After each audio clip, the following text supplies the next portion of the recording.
Aisha had always been the organized type. She planned everything weeks in advance, kept backup plans ready, and never left things to chance. That's why she was sitting on platform number 3 at exactly 7 in the evening, her small suitcase beside her, ticket in hand, waiting for the train that would take her to her cousin's wedding. The platform was crowded with families, vendors selling tea and snacks, and the usual chaos that comes with Indian railway stations. She checked her phone again, confirming her seat number for the 3rd time. When the train finally rolled in, everyone rushed forward. Aisha picked up her bag and climbed aboard, navigating through the narrow corridor until she found her compartment. It was one of those older trains with simple seating arrangements, not the fancy new ones with individual berths. The compartment was already packed with travelers. An elderly couple sat by the window. A young mother was trying to calm her crying baby. And a man in his late 20s was sitting in the corner, reading a book. That was Farhan. He looked up briefly when she entered, gave a polite nod, and returned to his book. Aisha found her seat across from him and settled in. She pulled out her own book, a collection of poetry she had been meaning to finish. The train started moving, and she felt that familiar sense of relief that came with being on time. Everything was going according to plan. The hours passed slowly. Other passengers chatted loudly. Children ran up and down the corridor. And the tea vendor came by every half hour. She and Farhan exchanged brief glances occasionally but didn't speak. He seemed absorbed in his work, occasionally pulling out a notepad to sketch something. Around midnight, when most passengers had dozed off, the train began to slow down. At first, Aisha thought it was just a regular stop. But the train came to a complete halt at a small station she didn't recognize. The lights flickered, and an announcement crackled through the speakers. The message was in Hindi first, then English. Technical difficulties. The train would not move until morning. Repairs needed. Passengers were advised to wait or find accommodation nearby. A wave of panic spread through the compartment. People started gathering their belongings, arguing with the train staff, demanding explanations. Aisha felt her carefully laid plans crumbling.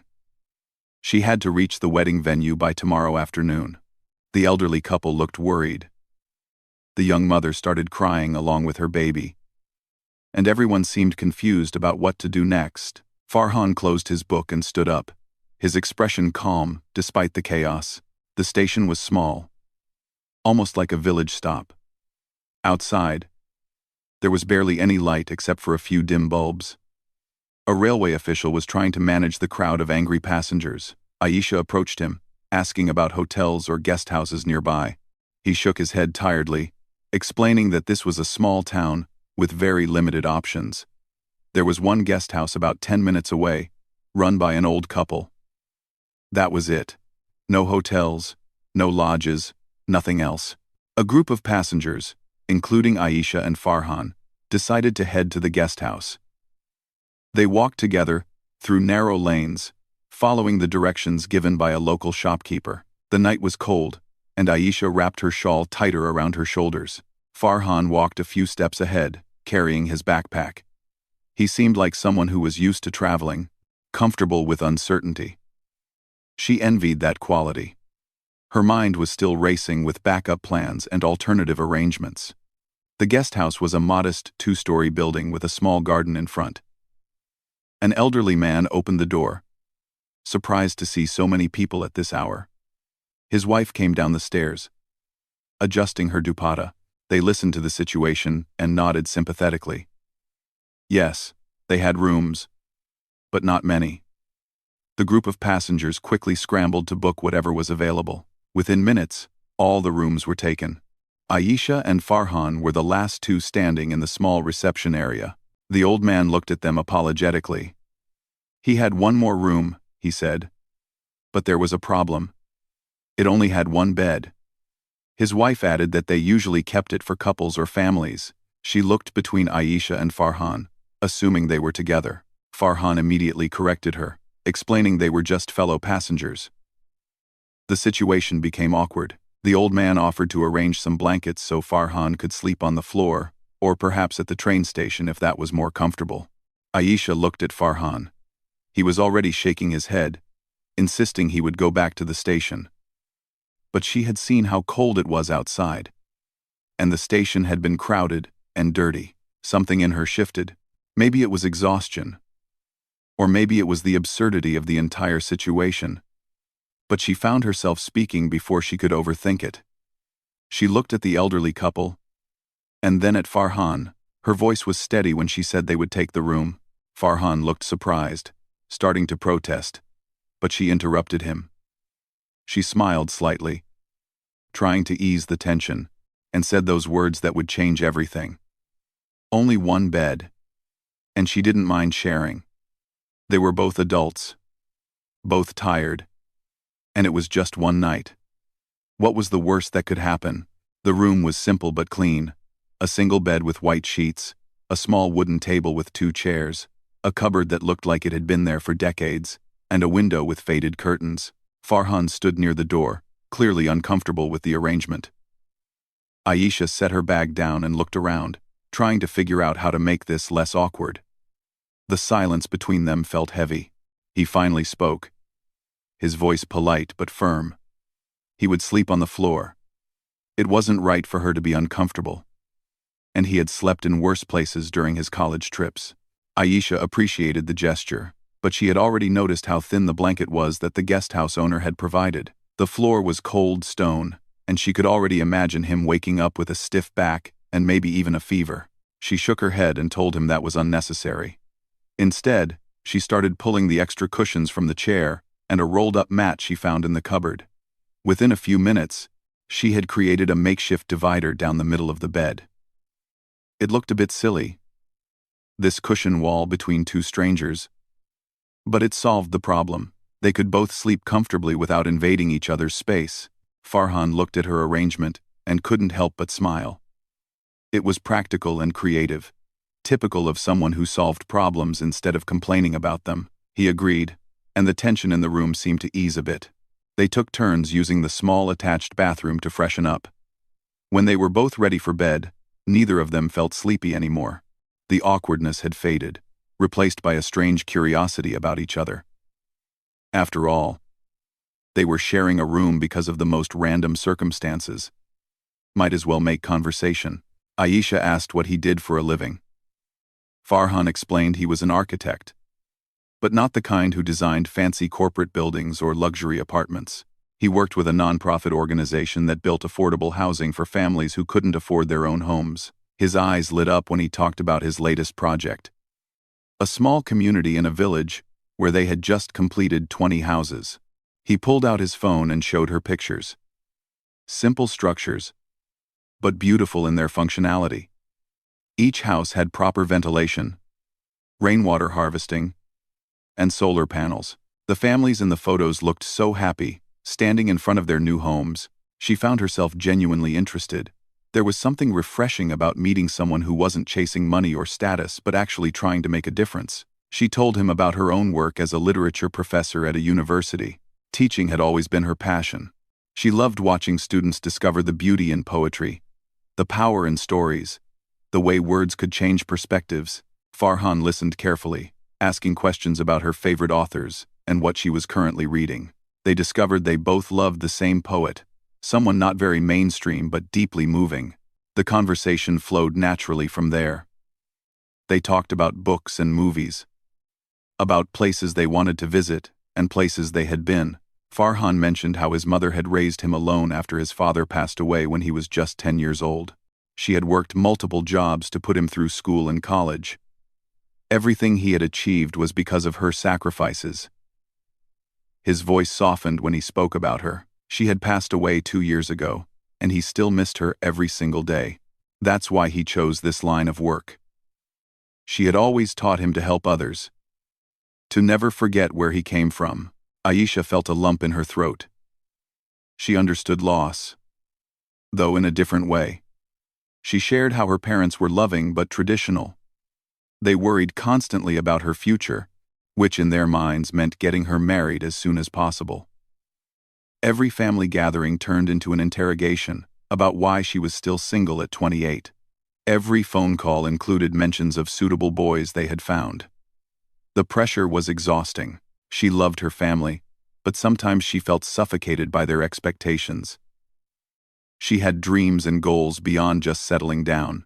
Farhan nodded, understanding completely. He faced similar questions from relatives. Why wasn't he married yet? When would he give them good news? Didn't he want a family? He had thrown himself into work after his mother's death, using it as an escape from loneliness. But lately, he had been wondering if maybe he was hiding from life instead of living it. They both laughed at how similar their situations were, despite being complete strangers just hours ago. There was comfort in knowing someone else understood. Hours passed without them realizing. They talked about childhood memories, embarrassing moments, favorite foods, and random thoughts about life. Aisha found herself laughing more than she had in months. Farhan had a quiet sense of humor, the kind that caught you off guard. He wasn't trying to impress her or prove anything. He was just himself, genuine and easy to talk to. She realized how rare that was. Most people she met were always performing, always trying to present a perfect version of themselves. Eventually, exhaustion caught up with both of them. Their words became slower, punctuated by yawns. Farhan suggested they should probably sleep since the train would leave early in the morning. Aisha agreed, suddenly aware of how personal their conversation had become. They settled into their respective sides of the bed, the cushion barrier between them. She turned off the light, and the room fell into darkness. Outside, she could hear night sounds, crickets chirping, a dog barking somewhere in the distance. Next to her, separated by cushions, she could hear Farhan's steady breathing. It should have felt strange, sharing a bed with a man she had just met. But somehow, it didn't. It felt safe, comfortable even. As sleep finally claimed her, her last thought was how unexpected this entire night had been, and how sometimes the best moments came from situations you never planned for. Morning light filtered through the faded curtains, painting the room in soft golden hues. Aisha opened her eyes slowly, feeling more rested than she had expected. For a moment, she forgot where she was. Then the events of last night came flooding back. The train breakdown, the guest house, the shared room. She turned her head slightly and froze. The cushion barrier that she had so carefully constructed had completely collapsed during the night.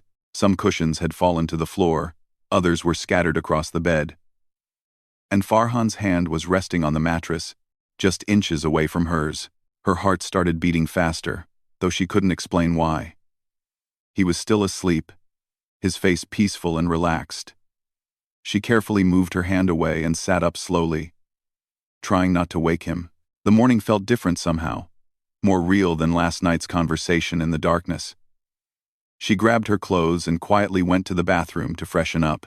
When she came out, Farhan was awake, sitting on the edge of the bed, looking slightly embarrassed. He apologized for the fallen cushions, though neither of them had any control over what happened while they slept.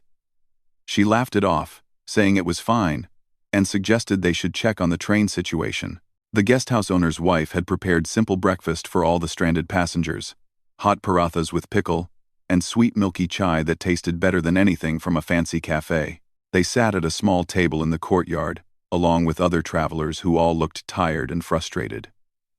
Everyone was discussing alternate travel plans, complaining about the railway system, checking their phones constantly for updates. Aisha learned that the train would be delayed even further. It wouldn't leave until late afternoon at the earliest. Her carefully planned schedule was completely ruined now. Farhan noticed her worried expression.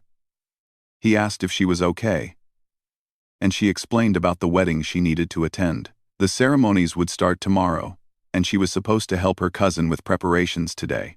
Now she would reach late, and her family was already calling non-stop, asking where she was and why she hadn't arrived. He listened quietly, then made a suggestion. Since they were stuck here anyway, why not explore the town instead of sitting around worrying? Sometimes, a distraction was the best medicine for stress. At first, Aisha hesitated. She wasn't the spontaneous type, but then she looked around at the other passengers, all sitting with long faces, staring at their phones, making themselves more miserable by the minute. What was she going to do differently? Sit and worry until the train arrived? Maybe Farhan was right. Maybe she needed this unexpected break. She agreed, and they set out to explore the small town together. The guesthouse owner gave them directions to the local market and an old temple that was apparently famous in the region. The town was charming in its simplicity. Narrow lanes with small shops selling everything from vegetables to colorful bangles. Children played cricket in the street, moving aside when the occasional motorcycle passed by. Old men sat outside tea stalls, discussing politics and weather. Women in bright saris bargained with vendors over the price of tomatoes. It was the kind of place that existed far away from the chaos of big cities, where life moved at its own gentle pace. Aisha found herself relaxing, her phone calls from family becoming less frequent as she stopped answering every single one. They walked through the market, stopping at random stalls. Farhan bought roasted peanuts from a vendor, and they shared them while walking.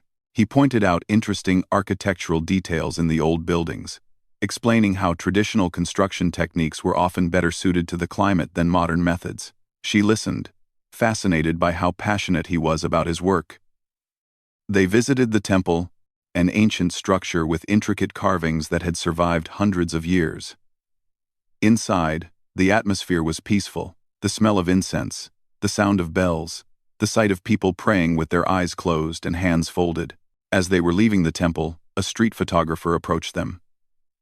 He was an old man with a vintage camera hanging around his neck, the kind that used actual film. He asked if they wanted their picture taken. Before Aisha could respond, he was already positioning them, telling them to stand closer, smile naturally. He assumed they were a couple, probably because they seemed so comfortable together. Neither of them corrected him. The camera clicked, and the photographer promised to have the print ready in an hour if they wanted to come back. Farhan said they would, handing over the money. They continued walking, eventually finding a small dhaba for lunch. It was the kind of place with plastic chairs and steel plates. But the food smelled incredible. They ordered simple dal, rice, and vegetables. The owner served them himself, piling extra rotis on their plates without being asked. The food was delicious, home-cooked taste that reminded Aisha of her grandmother's kitchen. As they ate, they continued their conversation from last night. But it felt different now. In daylight, things seemed more real, less like a dream that would disappear when morning came. Farhan told her he hadn't felt this relaxed in years. Work kept him busy, but it also kept him isolated. He had colleagues and acquaintances, but very few real friends. Most people didn't understand why he had chosen a career that didn't pay much when he could have joined a big firm and made 10 times the money. His relatives constantly reminded him of this, but sitting here, eating simple food in a small town with someone who actually listened without judging, he felt understood. He hadn't realized how much he had been craving this kind of connection. Aisha admitted she felt the same. Her days were filled with classes and faculty meetings and family obligations. But somewhere along the way, she had stopped enjoying life. Everything had become a checklist of things to accomplish, expectations to meet, appearances to maintain. When was the last time she had laughed so freely? When had she last felt excited about just walking around with no particular destination in mind? She couldn't remember. This random train breakdown had given her something she didn't even know she needed. A pause button on her carefully controlled life. They picked up their photograph from the street photographer on the way back. In the picture, they were standing close to each other, both smiling genuinely. The temple's ancient pillars formed the background. They looked happy, comfortable, like people who had known each other for years rather than hours. The photographer had captured something real, a moment of unexpected connection frozen in time. Farhan looked at the photo for a long time before carefully tucking it into his wallet. Aisha noticed, but didn't say anything. She felt the same way about that photograph. It represented something she couldn't quite name yet, but she knew it was important. The train finally arrived at the small station just as the sun was beginning to set. After spending the entire day exploring the town, Aisha and Farhan had almost forgotten they were waiting for it. The announcement came through the crackling speakers, and suddenly all the stranded passengers came rushing back to the platform. Everyone was relieved but also tired from the long wait. They climbed aboard, and this time, instead of sitting separately like they had the night before, they found seats next to each other. It felt natural, as if they had been traveling companions all along. The compartment was less crowded now. Many passengers had found alternative transportation during the delay. Aisha settled by the window, and Farhan took the seat beside her. As the train started moving, she felt her phone buzzing constantly in her bag. She knew it was her family calling. Worried and probably angry about her delayed arrival, she pulled out the phone and saw 15 missed calls, dozens of messages asking where she was, when she would reach, and why she wasn't answering. The stress started creeping back immediately. Farhan noticed the change in her expression. Her smile disappeared, replaced by that worried look he had seen earlier in the morning. He asked gently if everything was okay.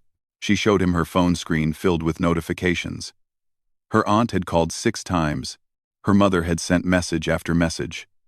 Even her cousin, the bride, had texted asking if she was coming at all. The guilt hit hard. Here she was, enjoying an unexpected adventure, while her family was worried sick. She started typing responses, trying to explain about the train delay, apologizing repeatedly. He watched her for a moment, then asked a simple question. Was she okay? Not about the wedding or the delay, but really, genuinely okay? The question caught her off guard. No one usually asked her that. They asked about her job, her marriage prospects, her future plans, but never simply whether she was happy or struggling. She put her phone down and took a deep breath. Then, to her own surprise, she started talking honestly. She told him about the constant pressure from her family. Every gathering turned into a marriage meeting. Every conversation ended with questions about settling down. Her parents meant well, she knew that. They worried about her future, about who would take care of her when they were gone. But their worry had become suffocating. In the past year alone, they had arranged meetings with 12 different men, 12 awkward conversations over coffee or dinner, where everyone pretended to be interested in each other, while really just checking off boxes on a list. Educational qualification, check. Good family background, check. Stable job, check.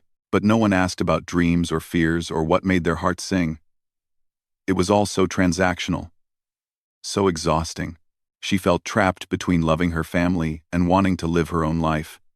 They didn't understand why she wasn't jumping at these proposals. They reminded her constantly that she was getting older, that good matches wouldn't wait forever, that she was being too picky and should be more realistic about her expectations.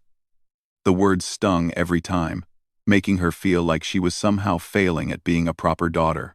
She had started avoiding family functions, making excuses to skip gatherings because she couldn't handle another round of interrogation. Farhan listened without interrupting. When she finished, he was quiet for a moment, as if choosing his words carefully. Then he shared his own experience. After his mother died, relatives had immediately started suggesting he should get married. They said a wife would help him cope with the loss, would take care of him, would give him a reason to live. As if marriage was a solution to grief. As if another person's job was to fix him. He had tried going on a few arranged meetings, but his heart wasn't in it. Everyone seemed nice enough, but there was no connection, no spark, nothing beyond polite conversation. So he had buried himself in work instead. 70-hour weeks became normal. He traveled constantly, taking on projects in remote areas where he could focus completely on building houses and forget about his own empty apartment. His colleagues admired his dedication. His bosses praised his commitment. But the truth was simpler and sadder. He was lonely. He had been running from that loneliness for 2 years, telling himself that work was enough, that helping others filled the void, but it didn't. Late at night, when he returned to his small apartment, the silence was deafening. He admitted something he had never told anyone before. Sometimes he wondered if he was broken somehow. Everyone around him seemed to find partners so easily. His friends were all married or in serious relationships. Even his younger colleagues had active social lives. but he felt disconnected from all of it. Not because he didn't want connection, but because he didn't know how to find it authentically. How do you meet someone real in a world of profiles and checklists? How do you find genuine connection when everything feels staged and superficial? Aisha understood completely. She had felt the same way, questioning herself, wondering if her standards were too high, or if she was expecting too much from life. But sitting here, talking with Farhan, she realized something important. The problem wasn't with them. The problem was with the process, the pressure, the expectation that love should fit into neat timelines and proper procedures. Real connection couldn't be forced or scheduled. It happened unexpectedly, like two strangers sharing a room because a train broke down and finding that they understood each other better than people they had known for years. The train moved through the darkness, and most other passengers had fallen asleep. The compartment lights were dimmed, creating a private space where conversations could go deeper. They continued talking in low voices, sharing stories and thoughts they usually kept hidden. Farhan told her about his dreams of starting his own sustainable architecture firm.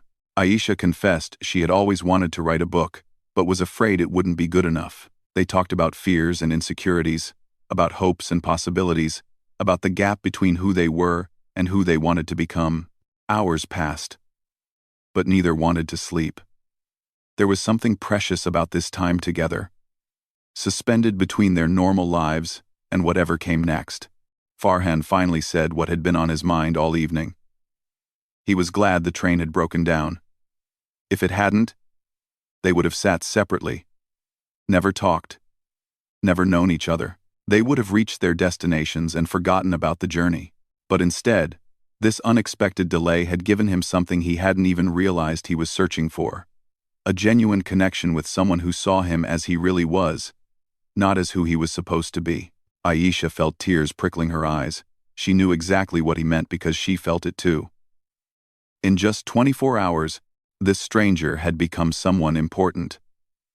They had shared more honesty with each other than she shared with people she had known her whole life. There was no pretense between them, no performance, no trying to impress, just two people being themselves and finding that was enough. It was beautiful and terrifying at the same time because she didn't know what happened next. The train would reach her destination soon. And then what? Would this magical connection disappear like a dream? As if reading her thoughts, Farhan pulled out his phone. He asked for her number, saying he wanted to stay in touch if that was okay with her. His voice was uncertain, vulnerable in a way that made her heart ache. She immediately typed her number into his phone and called herself so she would have his number too. They sat there, phones in hand, both smiling despite the sadness of knowing their journey together was ending. But at least this wasn't goodbye. At least they had a way to continue this conversation, this connection that had started so unexpectedly and felt so right. 3 months had passed since that unexpected night at the guest house, and Aisha's life had changed in ways she never imagined. Every morning started with a good morning message from Farhan. Throughout the day, they exchanged texts about everything and nothing, funny things they saw, interesting thoughts they had, problems they were facing, achievements they wanted to celebrate. Their conversations flowed effortlessly across time zones and busy schedules. What surprised her most was how easy it all felt. There was no pressure, no awkwardness, just genuine friendship growing into something deeper. They had started with simple text messages, then moved to long phone calls that stretched late into the night. Aisha would finish her evening classes and call him while walking home. Farhan would take breaks from construction sites to video call and show her the progress on his projects. She loved seeing his face light up when he talked about a family moving into their new home. He loved hearing her read poetry in that expressive way she had, bringing words to life. They discussed books and movies, politics and philosophy, dreams and disappointments. Every conversation revealed new layers to each other. Her friends had noticed the change in her.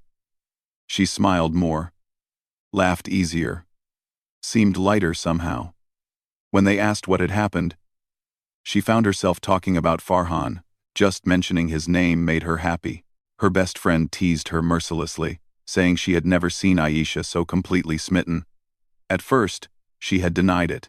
insisting they were just friends. But deep down, she knew it was more than that. She thought about him constantly. His messages were the first thing she looked for when she woke up. His voice was the last thing she wanted to hear before sleeping.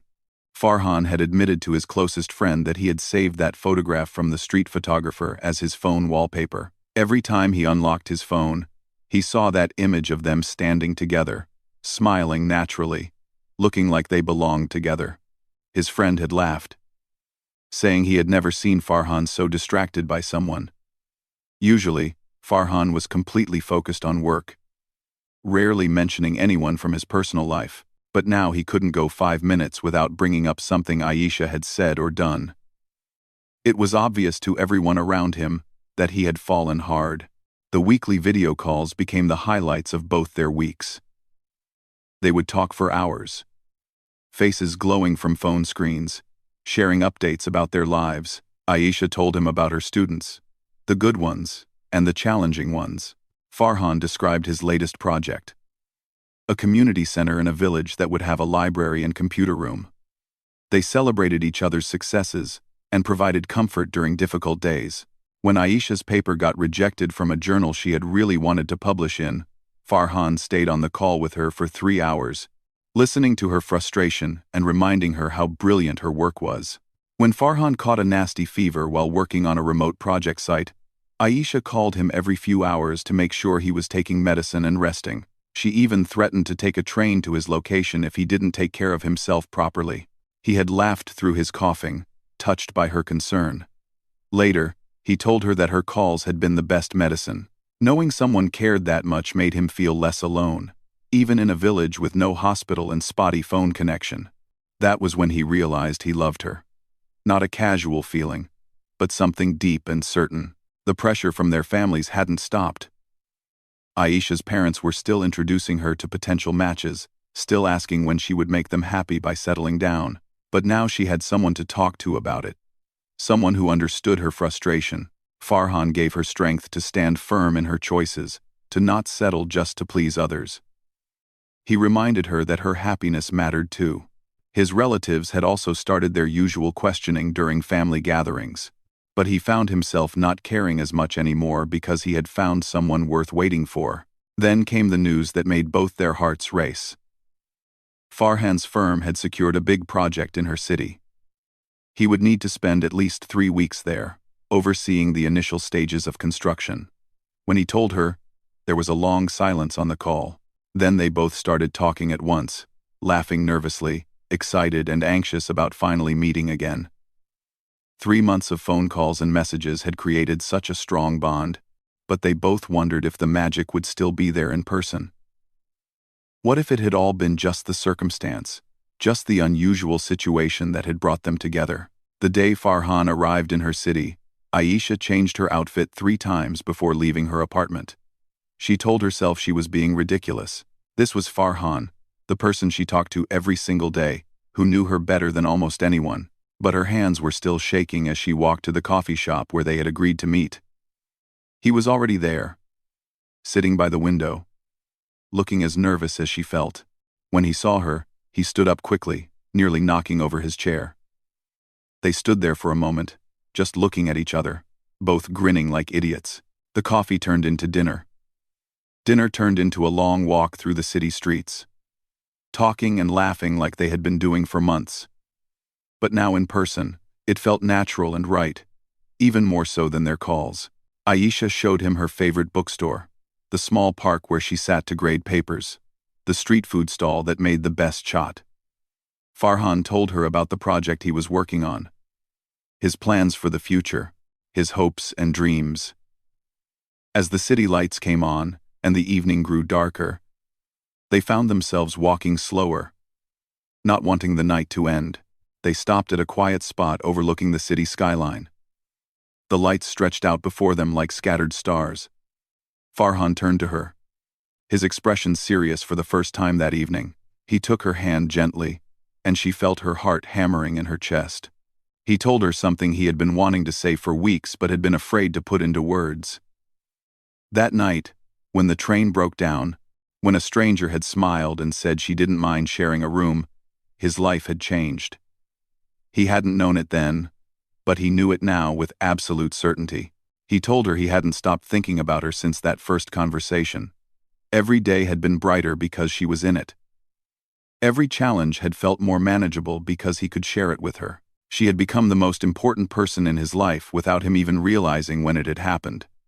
Somewhere between midnight talks and early morning messages, between shared jokes and quiet understanding, he had fallen completely in love with her. He needed her to know that. He needed to take this chance because he couldn't imagine going through life without her. Aisha felt tears streaming down her face, but she was smiling. She squeezed his hand tighter and admitted what her heart had known for months. She loved him too, from that very first night when they had talked until dawn, creating a cushion barrier that had collapsed, just like her walls had collapsed, letting him see the real her. She had been scared of these feelings, scared of trusting someone so completely after years of disappointing experiences. But with him, everything felt different. He saw her, really saw her, and loved her, not despite her flaws but including them. Their relationship grew naturally over the following months. Farhan extended his stay in the city, finding more projects that kept him there. They spent weekends exploring new places together, quiet weekday evenings, cooking dinner at her apartment or his temporary rental. She met his colleagues, and he met her friends.